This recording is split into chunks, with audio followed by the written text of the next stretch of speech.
আজকে রান্না করবো ইলিশ মাছের তরকারি।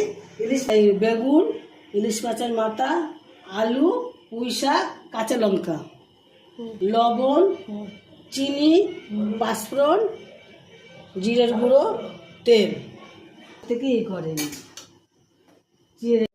এখন পুঁই শাকটা সিদ্ধ হয়ে গেছে, এখন নামিয়ে ফেলবো।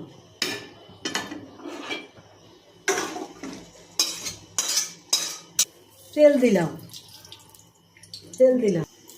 লবণ দিলাম,